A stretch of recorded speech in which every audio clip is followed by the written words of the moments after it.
돌아가셨죠. 같이 하세요. 죽은 자들 가운데 부활이 없다면. 12절 말씀부터 사실은 20절까지 읽으셔야 되는데 시간이 없으니까 한 절 말씀만 제가 읽겠습니다. 오늘은 이 땅의 모든 교회들이, 피로 값주고 사신 교회들이 저와 여러분의, 아니 인류의 모든 죄를 위해서 죄 없는 예수님이 십자가에 달려 물 한 방울 피 한 방울 남기지 않으시고 얼마나 쏟아놓으셨으면 내가 목마르다.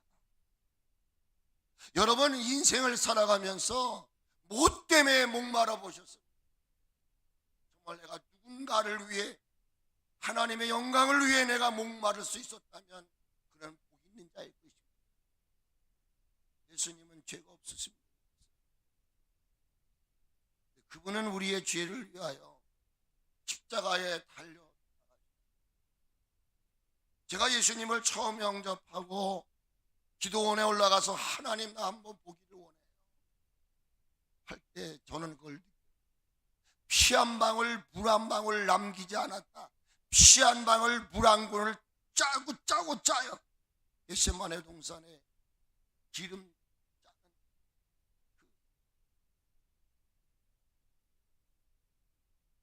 그런데 그 죽은 예수님께서 약속하셨던 대로 굳게 닫혔던, 나가서 얘기하면 죽음의 권세 이기시고 부활하신 날을 기념하며 하나님 앞에 주의 백성들이 예배하는 날이 오늘이에요. 근데 이 날이 오늘만 돼서는 안 돼요. 우리 인생의 남은 날 동안 우리가 하나님 앞에 예배하는 이유는 뭐냐? 죽었던 나를 살려주셨기 때문에. 이 땅의 모든 교회가 거룩한 주의 날은 죄에 대하여 죽고 의에 대하여 산 자들이, 하나님 내가 살아났어요. 아버지 곁을 떠났던 탕자가 돌아올 때 그 아버지는 말합니다. 죽은 자가 돌아왔다고요. 죽은 자가 돌아왔대요. 그리고 아버지는 눈물을 흘렸습니다. 부활절이 축제의 날인 것은 연약한 인생들이 주어진 삶을 살아가는 동안 우리 인생의 삶에 가장 두렵게 위협하는 것 중에 하나가 뭐냐면 죽음이라는 괴물이에요.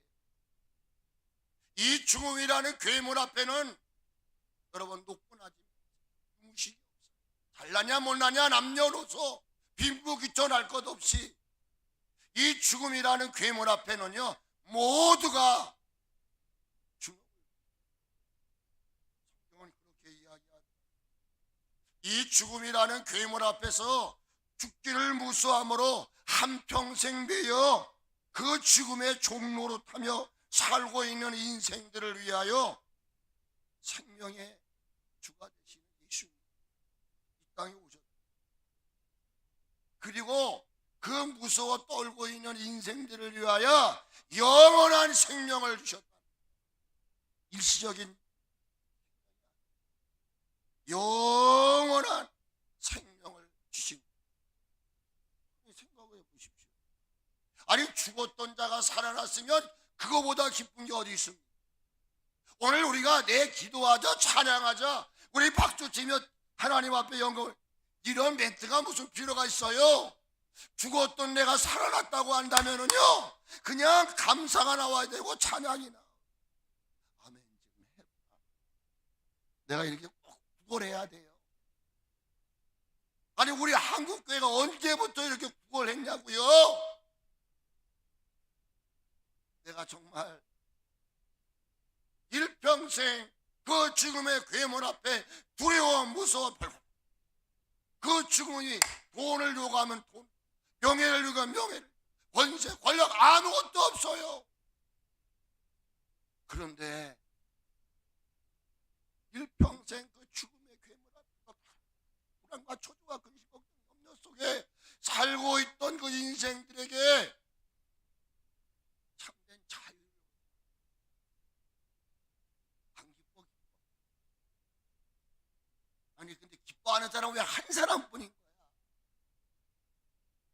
아니 왜 너무 좋은 게 왜 한 사람뿐이야? 우리가 다 좋아야 될 거 아니야?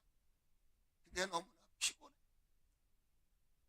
일주일 동안 그놈의 돈이 뭔지 먹는 게 뭔지 이것 때문에 또 살다가 보니까 교회 와서는 따뜻하고 잠은 잘 오고. 여러분 우리가 이곳에 온 것은 같이 하세요. 살려고 왔다. 아니 그런데 왜 살려고 왔는데 왜 예배당에 오면 죽는 거야? 기도하자면 찬양하면 그냥. 한국교회가 다시 예배가 회복이 돼서 축제의 현장이 돼야 될 줄로 믿습니다. 예수님이 인간의 몸을 입으시고 이 땅에 오신 이유가 뭐예요? 왜 그분이 십자가에 못 박혀 죽으시고 인간이 가장 낮은 자리라고 말하는 무덤에 장사 지내냐? 그것은 저와 여러분이 해결할 수 없겠어. 이 죄의 문제를 해결해 주시기 위해서 만왕의 왕 되시는 하나님이 인간의 몸을 입으시고 그 모든 죄를 뒤집어 쓰시고 환난의 독소를 끌어안으시고 십자가에 죽으심으로 말미암아 주님 말씀하여 너희가 세상에서 환난을 당하나 담대하라 내가 환난을 이겼다. 그러니까 예수님이 십자가에 죽으셨다는 말은 우리의 죄에 대해 죽었다 이 말. 그래서 로마서에서는 죄에 죽었다. 예수님이 십자가에 죽으시면 죄에 대하여 죽으시라. 뿐만 아니라 예수님이 약속하신 대로 무덤을 여시고 부활하셨다. 예수님의 죽음은 뭘 상징하는 것이며 예수님의 부활을 뭘 상징하는 것이냐? 죽음은 죄에 대해 죽음을 말하는 것이요, 예수님의 부활은 죽은 자가 살아났다는 말은 이제는 죄인처럼 살지 말라는 거예요. 이제 너희는 내가 너희 죄를 다 짊어지고 해결해 줬으니 이제는 믿음답게 살아라. 믿음으로 살아라. 그래서 주님이 죽으시면 죄에 대하여 죽으시며 그가 다시 살아났다는 말은 의에 대하여 살아. 그러니까 저와 여러분 앞으로는요 믿음대로 사셔야 돼요. 왜?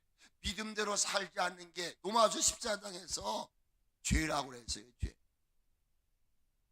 모르는 게 아니야. 그러므로 이 분명하고 확실한 부활의 역사, 부활의 사건을 부정하고 부인하는 이들이 초대교회 속에 있었다. 그러면 이 부활의 사건을 초대교회로만 돌리지 말고, 여러분 정말 부활을 믿습니까? 예수님이 정말 죽음의 권세를 이기시고 부활하시고 지금도 이곳에 오셔서 지친 우리의 영혼을 회복시키시고 우리를 새롭게 하셔서 이 세상을 이기게끔 하시는 분인 줄 믿으시냐고요. 그냥 시간 냈으니까 왔다가 시간 냈으니까 가는 그런 무의미한 모양새만 갖춘 신앙생활 하지 마시고 이 시간 예수님을 만나고 돌아가시기를 축복합니다. 초대교회만이 아니라 지금 목회자들 가운데도요 부활을 못 믿어. 그 안에 부활의 능력이 없어. 장로, 권사, 집사 아무리 해도 겉은 하나님을, 근데 그 내용이 없어. 저는 그래서 여러분들에게 한번 짚고 넘어가고 싶어요. 그건 뭐냐? 저와 여러분의 믿음, 우리의 신앙을 한번 점검해 보자는 거예요. 우리 모든 신분 내려놓고 한번 정확하게 한번 점검해 보라. 같이 하세요. 내가 믿고 의지하는 하나님은 어떤 하나님이냐? 여러분 이론적으로만 말씀하지 마세요. 실질적으로 여러분의 삶을 이끌어가고 있는 그 주체가 하나님은 여러분 아닙니까? 여러분이 의지하고 바라보는 그분이 진짜 우리가 말씀하는 그 하나님이죠. 저는 이거를 충격적으로 받은 적이 있어요. 제가 뇌출혈로 쓰러지고 난 다음에 살려주셨죠. 한 5, 6년 지나서 제가 우리 교인들한테는 레파토리야. 요 지금 상거리에서 저기도 한양 수자인 살 때 거기서 좌회전을 받아가 집으로 가려고 그러는데 신호등을 받았는데 목사, 네가 고백하는 하나님, 그 하나님 진짜 하나님 믿냐? 아니 생각을 해보세요. 목사라는 사람에게 네가 믿는 하나님이 진짜냐 물으실 때 아니 그걸 질문이라고 하십니다. 그때 제가 핸들을 붙잡고 엉엉 울었어요. 엉엉 울었어요. 저는요 구단에 외우듯이 마태복음 22장 32절 나는 아브라함의 하나님이요 이삭의 하나님이요 야곱의 하나님이라 하신 것을 너는 알지 못한다. 하나님은 죽은 자의 하나님이 아니라 살아있는 자의 하나님이라 너는 믿니? 우리는 그렇게 얘기해요. 아, 예수 믿습니다. 아니 너는 이론적으로는 암송하듯이 외우고 있는데 진정 하나님은 죽은 자의 하나님이 아니라 살아있는 하나님이로 믿니? 근데 너의 삶은 왜 그러니? 여러분 내가 믿는 하나님이 살아계신 하나님이면 여러분도 살아있어야 되는 거예요. 여러분이 죽어있으면 안 돼요. 그냥 마음으로만 생각으로만 해야지 이런 어리석음을 우리가 매주일 예배 시간에 부활절만이 아니라 이것이 여러분 깨어지고 부서지지 아니하면 형식에 불과합니다. 그 점검 한번 하자. 저와 여러분 믿는 하나님은 어떤 하나님인가? 내가 믿고 의지하는 하나님은 죽은 자의 하나님이 아니라 지금도 살아계셔서 일하시고 계시는 하나님이심을 믿으시면 아멘합시다. 아멘합시다. 제가 시켜서 하는 게 아니라 진짜 아멘합시다. 그러면 그렇게 살아요. 내가 믿는 깊이만큼 믿는 높이만큼 넓이만큼 하나님은 역사하시는 거예요. 내가 요만큼 믿으면 하나님은 요만큼밖에 역사하죠. 전체적으로 하나님을 내가 믿고 나가면 홍해는 갈라질 것이고 여리고성이 무너질 것이고 없음이 있음으로 바뀔 것이고 근심이 기쁨으로 바뀔 것이고 무명한 자가 되나 유명한 자가 될 것이고 사방에 우겨쌈을 당할지라도 당하지 않아요. 내가 위대한 것이 아니라 그 주님이 우리 안에 계시기 때문에 내 앞에 어떠한 문제가 있고 어떠한 홍해수가 있을지라도 따라하세요. 하나님은 문제보다 크신 분이다. 믿으세요. 그러기에 사도 바울이 고린도 교회 성도들에게 선포한 메시지의 핵심이 뭐예요? 오늘 여기 12절에 보니까 부활이 없다면이에요. 15장에서 부활이 없다면이라는 말이 반복이 되는데 8번이나 부활이 없다면 그런 뉘앙스를 가진 단어가 8번. 그러니까 12절부터 시작을 해서 32절까지 보게 되면 계속 강조되는 것이 뭐냐? 부활이 없다면.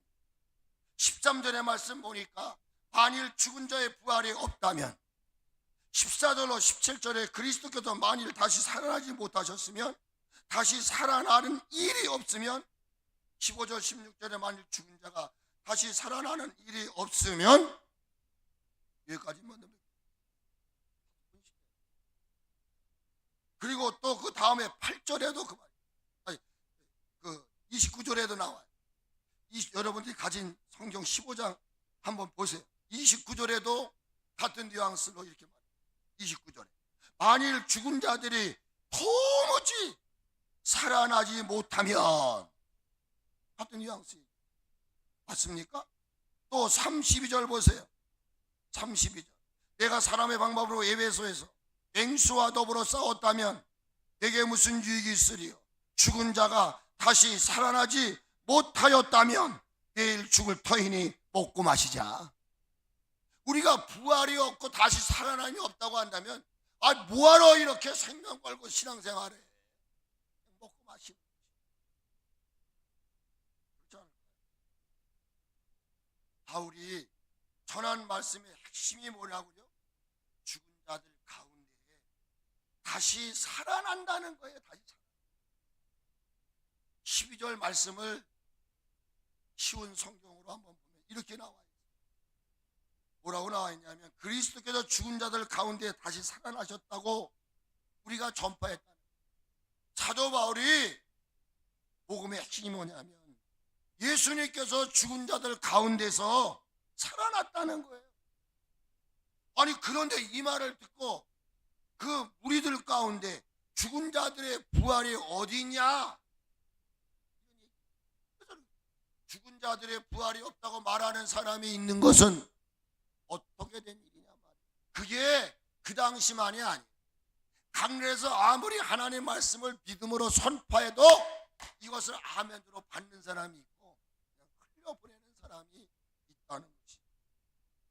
그러니까 왜 이 부활이 없다면 하는 단어를 계속 반복할까? 자의적인 해석. 부활이 지니고 있는 능력, 부활이 지니고 있는 위력 때문은 아니었을까? 이 말을 좀 더 쉽게 말하면 부활이 주는 유익을 강조하기 위해서 부활이 없다면 이 무지하고 어리석은 우리들에게, 의심 많은 우리들에게 계속 강조하는 것입니다. 더 나아가서는 부활은 반드시 성취될 것이다. 복음은 변질되지 않습니다. 예, 우리는 시시때도 변질될지 몰라도 하나님은 변하시는 일이 없으세요. 약속한 대로 분명히 부활하신 것처럼 우리도 죽은 이후에 부활할 것을 믿으시기를 축복합니다. 할렐루야. 그러므로 부활 그 자체가 지니고 있는 능력, 위력이 어떤 능력이?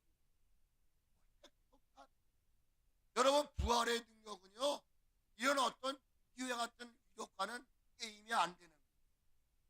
그렇기 때문에 당시 많은 이들은 예수님의 부활을 거부하고 있습니다. 목적은 뭐예요? 지금 여러분 우리 한국 교회가 그나마 차별적 금지법을 막는 사람들이 있잖아요. 이 땅이 그거 무너지면 다 무너지는 거예요. 부활을 부인하는 사람들의 최고의 목표가 뭐냐? 복음을 파괴하는 거예요. 하나님의 구원의 역사를 막아버리는 거예요. 누가요? 마태복음 22장에 보니까 부활을 부정하는 사두개인들. 아까 그 읽은 말씀이 아브라함과 이삭과 야곱의 하나님이 그 내용성에 쭉 나오는 얘기. 그러니까 사두개인이나 이런 분들은 부여입니다. 그러니까 우리가 예수님 믿는 교회를 다니는 사람들 중에도 부활을 믿는 사람이 있는가 하는 반면에 에이, 그 사람이 어떻게 다시 살아나? 니고데모 같은 사람들이 있다는 것을 우리는 그러니까 저는 이 말씀을 보면서 부활을 믿지 못하는 이들은 그 입으로는 믿음이 있다고는 고백을 해요.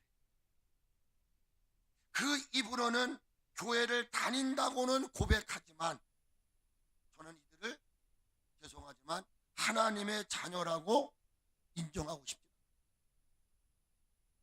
나는 그들이 교회를 다니는 사람이라고 저는 그렇게 인정하고 싶습니다.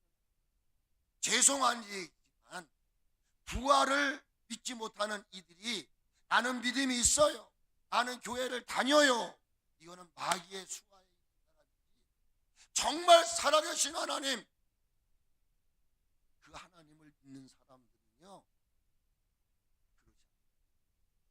그러므로 이 마귀의 지배를 받는 당시 말하면 사두개인이라든지 대작이라든지 이런 부활을 믿지 못하는 이들은 하나님의 자녀라기보다는 마귀의 수하에 있는, 하나님도 하나님을 세우는 것입니다.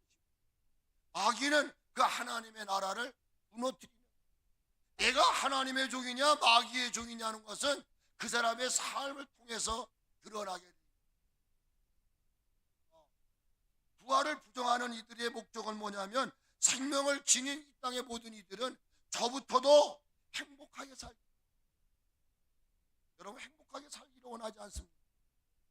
행복하고 편안하고 부유하고 즐겁고 기쁨이 넘치는 이런 평안한 삶을 우리는 살아가기를 기대하고 소망하고 있는 거예요.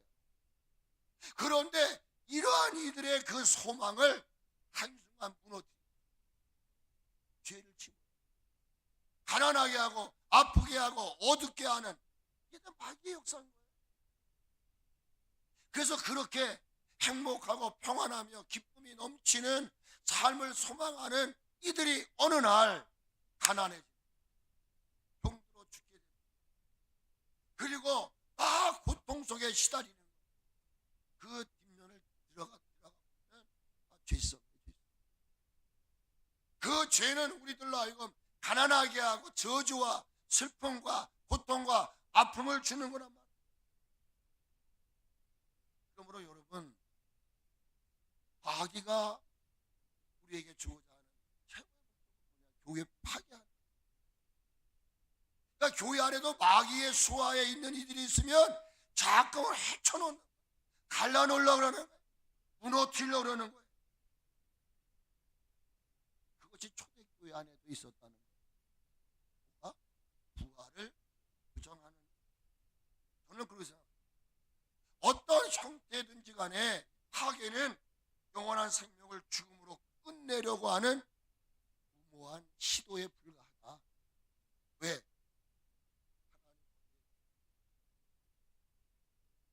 그래서 오늘 본문을 자세히 찾아보세요. 바울은 부활이 없을 때 나타나는 결과에 대해서 13절부터 쭉 18절까지 나열을 해나가요. 13절 16절에 보면은 그리스도께서 만일에 다시 살아나지 못한다고 가정을 합니다. 14절에 보니까 전파하는 것, 우리가 복음 전하는 거죠. 또 믿음도 헛것이다. 우리가 복음을 증거하는 자체도 헛것이요 믿음도 헛것이 될 것이다. 또한 여기 15절에 보니까 우리가 하나님의 거짓 증인으로 발견될 것이다. 뭐가 없다면은 그리스도의 부활이 없다. 우리는 거짓 증인으로 많은 이들에게, 또 뭐라고 해요?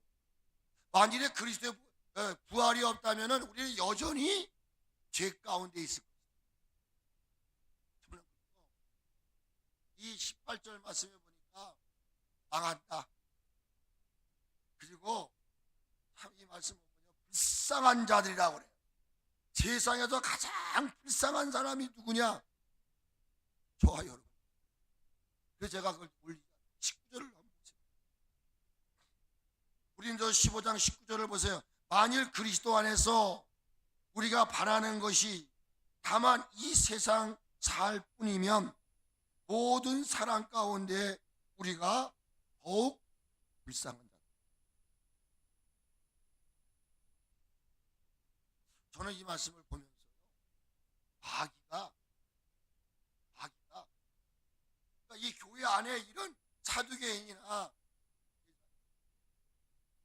부활을 부정하는 이들을 세워놓은 이유가 뭐냐? 교회가 살아나면 안 되는 거예요. 마귀는 주목적이 뭐냐면 그 죽음이라고 하는 것을 통해서 우리를 완전히 억압. 하나님 뭐예요? 살리는 게 하나님의 뜻이에요. 마귀의 주목적은 뭐냐? 죽이는 거예요. 마귀는 이걸 안 해요. 제가 이 말씀을 보면서 출애굽기 1장을 딱 올리더라고요. 그게 뭐냐면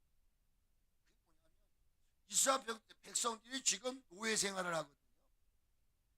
근데 그 왕이 볼 때에 남자아이를 다 죽여라. 왜 그랬을까? 1장 9절에 보면 이렇게 표현해요.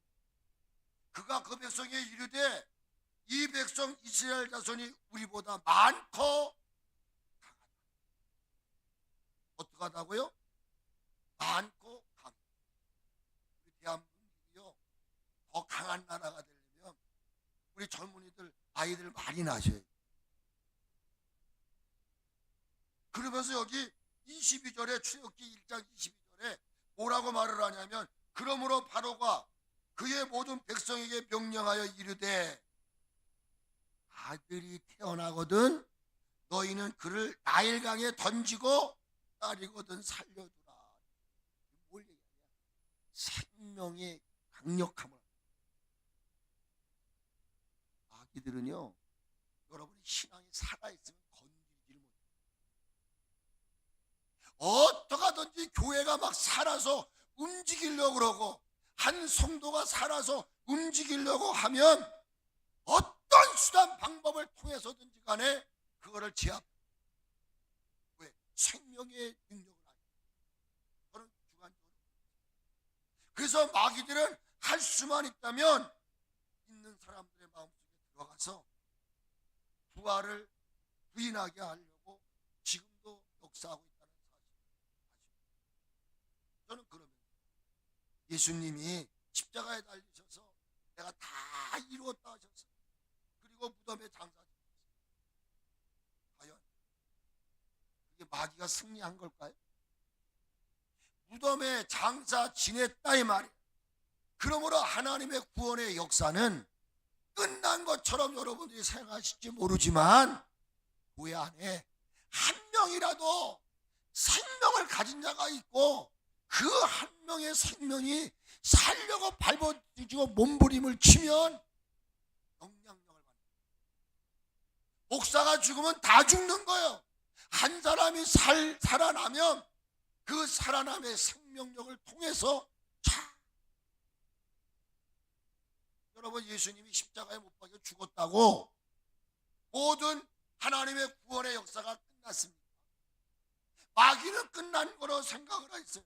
아닙니다. 저는 그래서 빌립보서에 보니까 예수님이 십자가에 못 박혀 죽으셨으나 하나님이 그를 다시 살리셨다. 하나님이 다시 그를 살리신. 오늘 여러분 한 사람 한 사람이 살아나면 교회는 다시 살아나게 될 줄로 믿습니다. 그러니까 마귀가 하는 일이 뭐냐? 죽이는 거죠. 기도 못하게, 찬양 못하게, 하나님과 멀어지게 하는 것이. 저는 이 부활을요, 회복의 중생, 거듭남, 이 부활이라는 단어는 너무나 광범. 부활의 역사가 일어나지 않으면 기도할 수 없어요. 여러분 봉사할 수도 없어요. 내 안에 부활의 생명, 다시 회복하게 하는 역사. 이 역사가 일어나야 내가 마음 먹는다고 기도하는 게 아니에요.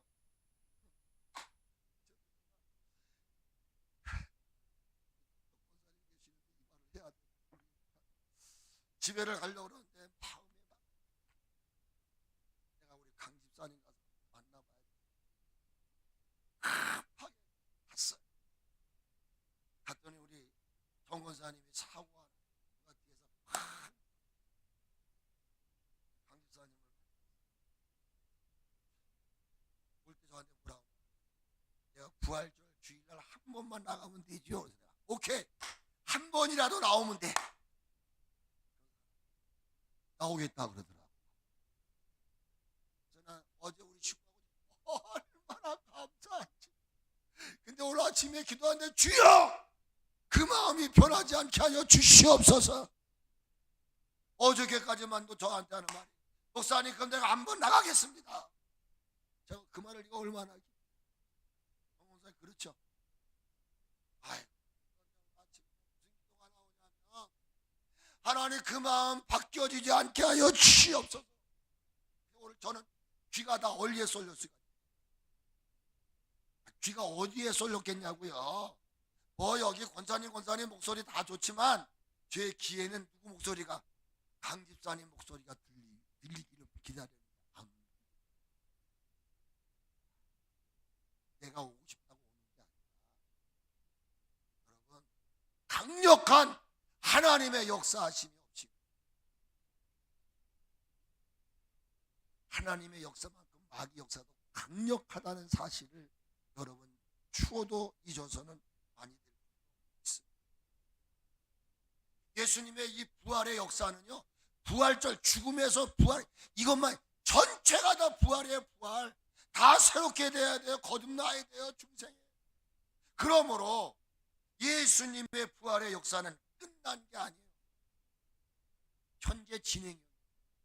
지금도 이 부활의 능력이, 부활의 위력이 약한 자를 강하게 만들어요. 식은 자를 뜨겁게 만들어요. 병든 자를 일으키는 거예요. 가난한 자를 부유하게 만드는 거예요. 이것은 부활절만이 아니에요. 우리의 매일매일 삶 속에 주여 나를 새롭게 하지 아니하면 그 어떤 것도 할 수 없어요. 할렐루야. 그렇기 때문에 마귀 역사는 어떻게 하든지 이 생명의 능력, 생명이 회복되는 능력을 알아요. 아, 이 교회가 살아난 사람들이 많아지면 자기의 그 모든 것이 위축되는 걸 알기 때문에 어떻게 하든지 간에 기도 못하게 하고 영적으로 살지 못하게 하는, 왜? 생명의 위력을 알고 있기 때문에. 아멘. 그러기에 생명의 위력과 그 회복의 능력을 누구보다도 더 확실하게 알고 있는 이들이, 그래서 어떻게 해요? 예수님 부활하지 못하도록 철저하게 방어하죠. 그 방어가 어디 있어요? 마태복음 27장. 제가 이 말씀 보고 매일 제가 이들이 이제 강력하게 예수님 예언대로 부활하신다 그랬는데 부활하지 못하게 하는 거죠. 그게 마태복음 27장입니다. 한번 보세요. 27장 보세요. 27장 10절. 거기에 세 개가 나와요. 첫째는 뭐냐? 큰 돌을 가져다가, 뭘 가져다가? 돌. 그 다음에 또 뭐가 나오냐면은 인봉을 해요. 인봉. 인을 찍어가지고 누구도 열지 못하고. 그리고 마지막으로 어떻게 하냐면은 경비병들을 세워요. 경비병. 완장무장을 하고 그 무덤을 지키게 했어요. 집에 가서 찾아서 읽어보세요. 마태복음 27장 60절로 66절까지 보면은 나와요. 자, 그러면 보세요. 부활의 위력, 부활의 능력이 마귀의 능력보다 강하지 않나요? 그렇죠? 그러니까 우리 인간적으로 어떻게 하면 이거 할 수 있을까? 방법을 다 동원하는 거예요. 돌을 옮겨놓고, 뚱박하고, 인봉으로 도장을 찍고, 그것도 시신대로 훔쳐갈까봐 경비병들을 완장무장을 해가지고 거기에 무장. 부활을 거부하는 원수들은 자신들이 동원할 수 있는 방법을 다 동원했어요. 수고했어요. 노력을 했어요. 만일에 하나님이 살아계신 분이 아니라고 그러면 우리는 거기서 그냥 주저앉았어요. 아무리 인간들이 방법을 쓰고 노력을 하고 돈을 할지라도 죽은 후에 사흘에는 새벽에, 거기서 중요한 게 있어요. 하나님은 때가 있어요. 그 약속이 성취되는 때가 있다는 거예요. 사흘이 됐어요. 그리고 새벽이 됐어요. 어떻게 됐죠? 부활의 위력의 주체가 되시는 예수님께서 친히 돌을 한번 해봐요. 돌을 탁 하고 여시는 거예요. 돌을 여니까 동시에 인봉도 찢어지고 있어요. 그리고 경비병들은 꼭 말은 뭐요? 마귀가 아무리 교회를 헐고 우리의 신앙을 무너뜨린다고 할지라도 하나님이 나와 함께 하심이 뭐냐? 부활의 능력. 저는 그래서 이 말씀은 제가 다음 주에, 제가 올해 권사님 어머니가 언제 돌아오세요?